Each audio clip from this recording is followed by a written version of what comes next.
Olá pessoal, vamos à nossa sexta aula.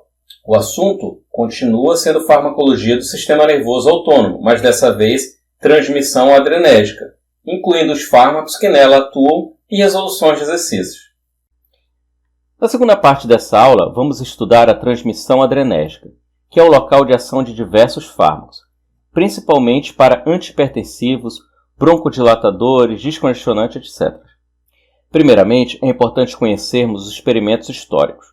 No final do século XIX, Edward Scheffer e George Oliver descobriram que o extrato de glândulas suprarrenais, hoje chamado de adrenais, provocam aumento da pressão arterial quando injetados. A adrenalina foi isolada e sintetizada.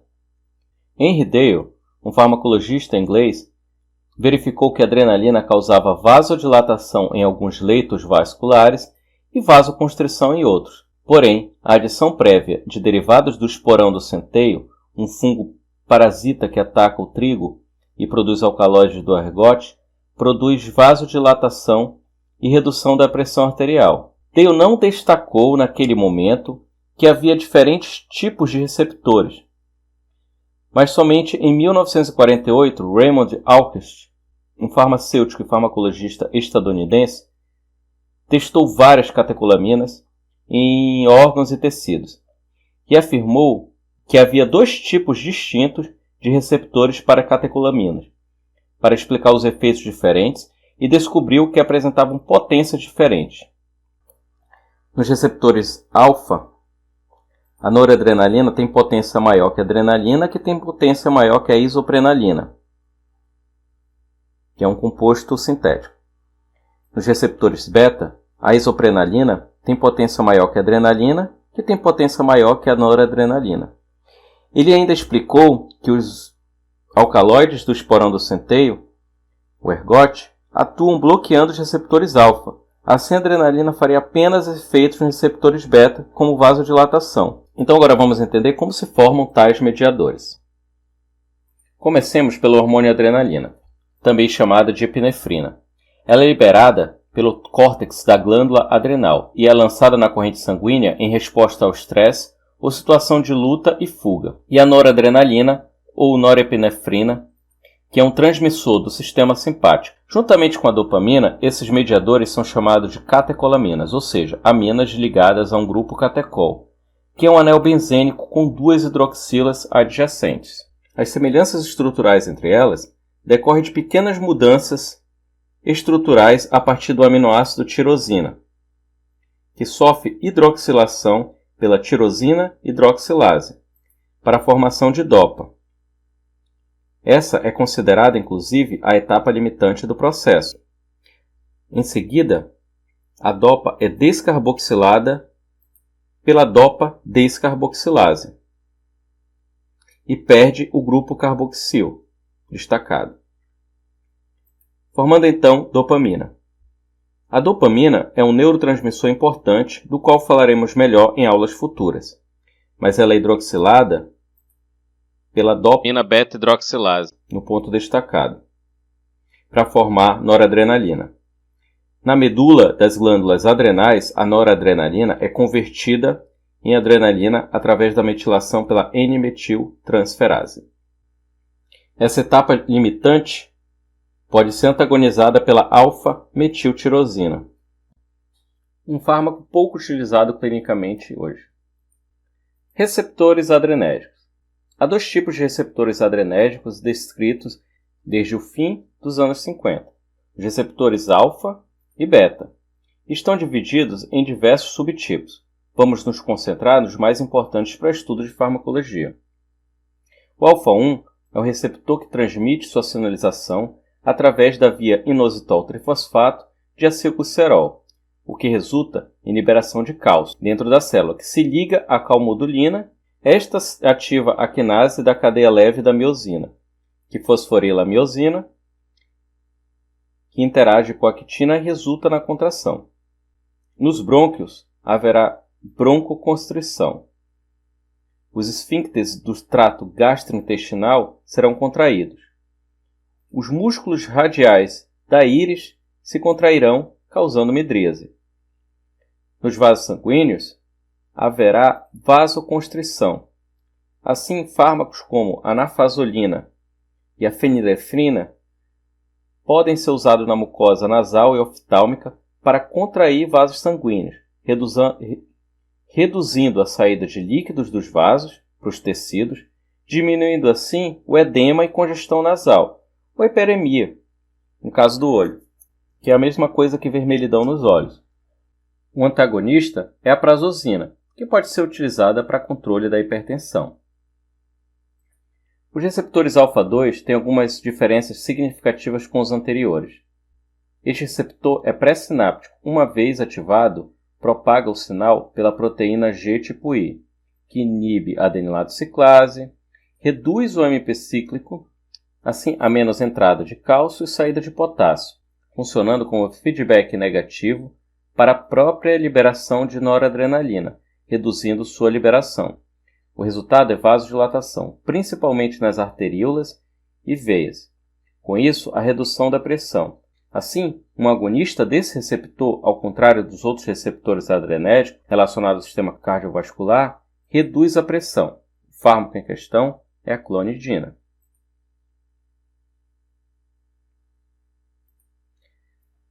Os receptores beta estão distribuídos em diversos tecidos, como cardiovascular, renal, musculatura esquelética, glândulas salivares, etc. Todos medeiam sua transmissão através da proteína tipo GS, ou seja, estimulatória, que vai ativar a adenilato ciclase, ocorrendo aumento de AMP cíclico. São divididos em 3 subtipos que vão de 1 a 3. Os receptores beta-1 estão localizados nas glândulas salivares, e sua ativação resulta na liberação de saliva com maior concentração de amilase. Mas sua importância clínica se dá por sua distribuição no tecido cardíaco, onde os receptores beta-1 podem ser ativados tanto pela noradrenalina proveniente dos nervos pós-ganglionares simpáticos, ou até circulante, e da adrenalina circulante, resultando em aumento da frequência cardíaca, chamado de efeito cronotrópico positivo, e aumento da força de contração, o efeito ionotrópico positivo. Com outros fatores, ocorre débito do aumento cardíaco e pressão arterial, o que é útil em caso de choque hipovolêmico. O fármaco agonista nesse caso é a dobutamina, enquanto que o bloqueador beta ou antagonista beta tem como, por exemplo, o propranolol. Nos anos 90, foram demonstradas evidências que o propranolol seria um agonista parcial, porém vamos tratá-lo aqui como bloqueador. O beta-2 é um receptor bastante distribuído em músculos lisos, vasos sanguíneos, trato gastrointestinal, porém sua importância farmacológica maior se dá pela distribuição no pulmão, onde a musculatura lisa dos brônquios responde aos efeitos broncodilatadores, como o salbutamol, a terbutalina, o isoproterenol e o fenoterol.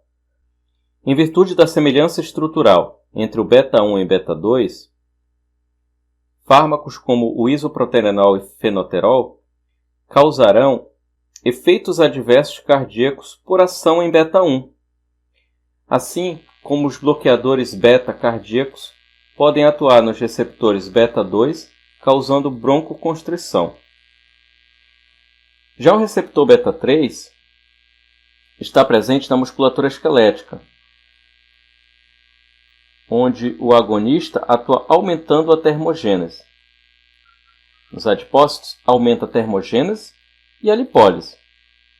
Ocorre também nos músculos que revestem a bexiga, o chamado músculo detrusor da bexiga.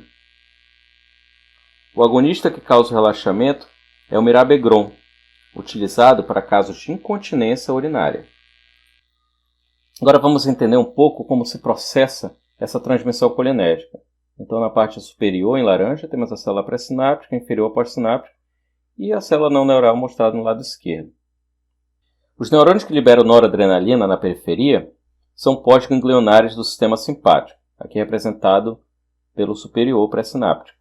Neles, a noradrenalina é sintetizada, armazenada e liberada. A síntese, como já vimos, ocorre a partir da tirosina, e em várias etapas, não mostradas agora, para formar a noradrenalina. A noradrenalina, então, é transportada para o interior das vesículas, assim que o impulso nervoso despolariza a célula. Canais de cálcio se abrem, ocorrendo sua entrada. A abertura do canal é estimulada pela ação da AMP cíclico formado pela adenilato ciclase. Então, cálcio estimula a fusão das vesículas e liberação de seu conteúdo na fenda sináptica. A noradrenalina é liberada e age em receptores alfa ou beta, que estão localizados nos órgãos-alvos. Parte da noradrenalina atua em receptores sinápticos alfa-2, que, através da proteína G, inibe a adenilato ciclase, que converte o ATP em AMP cíclico, reduzindo assim a concentração de AMP cíclico intracelular, diminuindo a entrada de cálcio e, consequentemente, a liberação de mais noradrenalina, um efeito feedback negativo. A abertura desse canal também é inibida diretamente pela proteína G.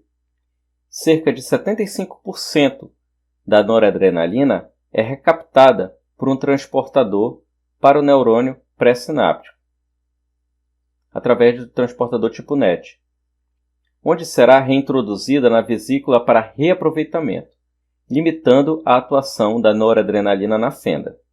Os demais 25% são captados por outro sistema de transporte, o carregador tipo ENT, nas células não neurais, evitando o extravasamento de noradrenalina. Agora vamos estudar alguns fármacos que afetam alguns desses processos. Novamente, em várias etapas, a tirosina é convertida até noradrenalina, como vimos, e é armazenada na vesícula. A reserpina, um alcaloide obtido a partir do arbusto indiano, que era usado para tratar distúrbios mentais, inibe o processo de transporte da noradrenalina para a vesícula. Assim, a noradrenalina acaba sendo degradada pela monoaminoxidase, reduzindo os níveis de noradrenalina. Assim, útil para tratar hipertensão, porém causa depressão de outros neurotransmissores, podendo causar depressão e aumento do risco de suicídio. Por isso, seu uso clínico é descontinuado. O processo de liberação de noradrenalina é estimulado pelo aumento da concentração de cálcio intracelular, e a noradrenalina é liberada na fenda sináptica. A noradrenalina atua nos receptores alfa-2, que é o local de ação de diversos fármacos, como a clonidina, que ao ativar esse receptor, estimula o processo de feedback negativo, inibindo a liberação da própria noradrenalina, sendo útil como antihipertensivo. Voltando à etapa de síntese da noradrenalina, a metildopa pode ser usado como falso substrato no lugar da dopa, formando metilnoradrenalina, que é transportada para o interior das vesículas e sendo liberadas, assim como ocorre com a noradrenalina. E da mesma forma que a clonidina, é um agonista alfa-2 e tem utilidade como antihipertensivo, principalmente durante a gravidez. A noradrenalina, em parte, é recaptada pelo sistema de transporte NET. Nesse sistema de transporte, a guanetidina utiliza o transportador NET e se acumula nas terminações nervosas, impedindo a transmissão. Além disso, acumula-se nas vesículas e desloca a noradrenalina, que será degradada pela MAO, semelhante ao que ocorre com a reserpina. Apesar de reduzir a pressão arterial significativamente, seu uso é descontinuado por causa de efeitos adversos nos reflexos simpáticos, como a hipotensão postural, que é a queda da pressão e tontura quando a pessoa fica em pé rapidamente. Classicamente, temos os bloqueadores beta, como o propranolol, antagonizando a ação da noradrenalina nos receptores beta, e fármacos agonistas alfa, como a nafazolina, que ao estimular esses receptores tem ação simpatomimética. Há também aminas simpatomiméticas de ação indireta. A maioria delas tem semelhança estrutural com a noradrenalina, como a efedrina, um vasoconstritor usado em choque hipovolêmico. A tiramina, ou amina do queijo, substância presente em queijos e vinhos. As anfetaminas, representada aqui pela dextroanfetamina. E o metilfenidato, que apesar de não ter a mesma semelhança estrutural como as anteriores, possui mecanismo de ação semelhante. Essa última é comercialmente conhecida como Ritalina. Este mecanismo é indireto, porque a ação destes compostos nos receptores é pequena, mas a semelhança estrutural permite que eles sejam carreados para o interior da célula pelo mesmo transportador da noradrenalina, o NED. Em seguida, são trocados pelo VMAT, internalizados nas vesículas em troca de noradrenalina, que em parte vai ser degradada pela MAO. Outra fração vai extravasar via NET, em troca de amina exógena, aumentando assim a concentração de noradrenalina nas sinapses. Tudo isso sem precisar de entrada de cálcio e todo o mecanismo de exocitose.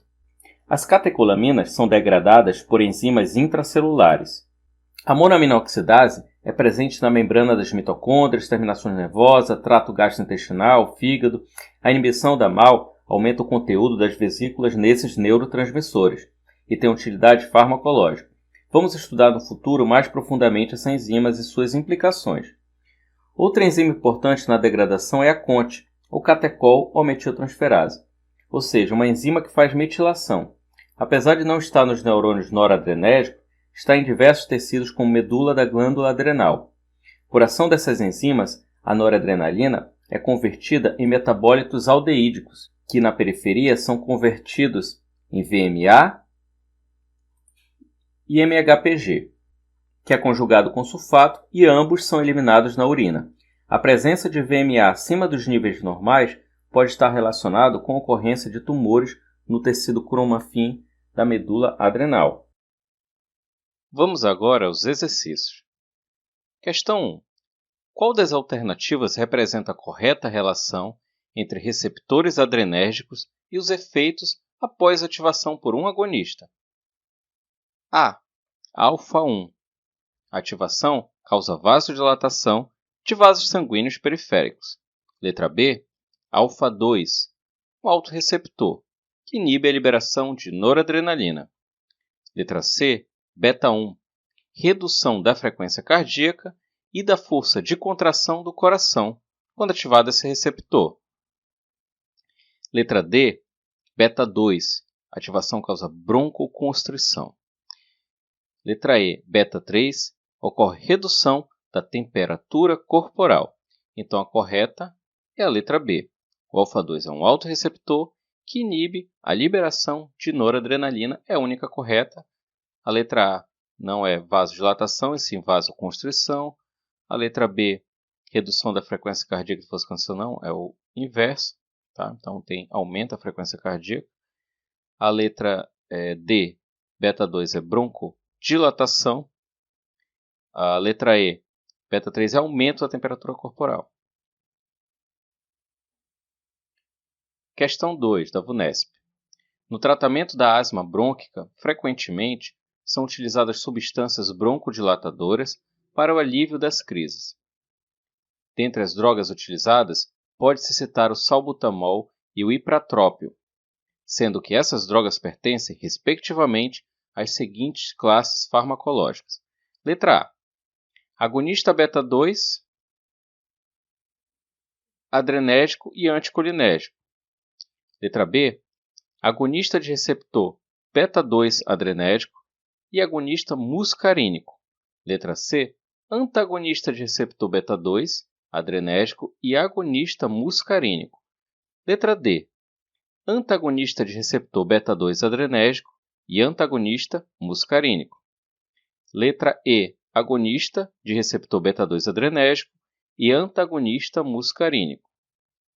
Então, o salbutamol e o ipratrópio são: letra E. O salbutamol é um agonista de receptor beta-2 adrenérgico e o ipratrópio é um antagonista muscarínico, um bloqueador. Terceira questão. Quanto às substâncias simpaticomiméticas, é correto afirmar que: letra A. apresentam ações semelhantes à estimulação muscarínica. Letra B. Os de ação indireta atuam sobre os receptores alfa e beta adrenérgicos. Letra C. Os seletivos para o receptor alfa-2 adrenérgico têm efeito hipertensivo. Letra D. Os de ação indireta podem atuar aumentando a quantidade de noradrenalina no botão terminal. Letra E. Os seletivos para receptor alfa-1 adrenérgico podem causar vasodilatação. O correto, então, é a letra D. Os seletivos de ação indireta, como foi visto em um dos slides, podem atuar aumentando a quantidade de noradrenalina no botão terminal. Então, eles aumentam a quantidade, então por isso que a ação deles é indireta. Tá? Então, letra A, apresentações semelhantes à estimulação muscarínica, então se fossem parasimpaticomiméticos, tá? Então não é o caso, é simpaticomiméticos. Os de ação indireta atuam sobre os receptores alfa e beta, né? Atuam diretamente, não, isso seria ação direta. Os seletivos para receptor alfa-2 adrenérgico têm efeito hipertensivo, isso até na questão anterior mostrou que na verdade tem efeito antihipertensivo, a clonidina, por exemplo, é um deles, que é utilizado na hipertensão, não tão utilizado hoje em dia. Os seletivos para receptor alfa-1, letra E, adrenérgico, podem causar vasodilatação. Então, alfa-1 é vasoconstrição, isso aí está bem claro. Quarta questão. Um paciente fazendo uso de tranilcipromina, que é um inibidor da monoaminoxidase, percebeu que sua pressão arterial estava mais alta que de costume. Após aferir por alguns dias, procurou seu médico, que lhe explicou que era normal, pois... Letra A. Os inibidores da MAO estimulam diretamente os receptores alfa-adrenérgicos. Letra B. Inibindo a MAO, ele não teria recaptação de noradrenalina, o que aumentaria sua atividade nos receptores adrenérgicos pós-sinápticos. Letra C. Quando se inibe a MAO, todo o neurotransmissor recaptado será armazenado e voltará para a sinapse em um próximo estímulo, aumentando assim a atividade adrenérgica. Letra D. A MAO, quando inibida, promove vários mecanismos reflexos, aumentando a retenção hídrica, elevando a pressão arterial. Letra E, nenhuma das alternativas. Tá? Então, o correto é a letra C, que quando se inibe a MAO, todo o neurotransmissor recaptado será armazenado e voltará para a sinapse em um próximo estímulo, aumentando assim a atividade adrenérgica. Tá? Então, os inibidores da MAO estimulam diretamente, não nada, isso está errado. Inibindo a MAO, letra B, ele não teria recaptação de noradrenalina, o que aumentaria essa atividade, não tem nada a ver a MAO com essa recaptação. Tá? Então, a MAO, quando inibida, promove vários mecanismos reflexos, aumentando a retenção hídrica, elevando a pressão, nada a ver. Tá? Algumas referências.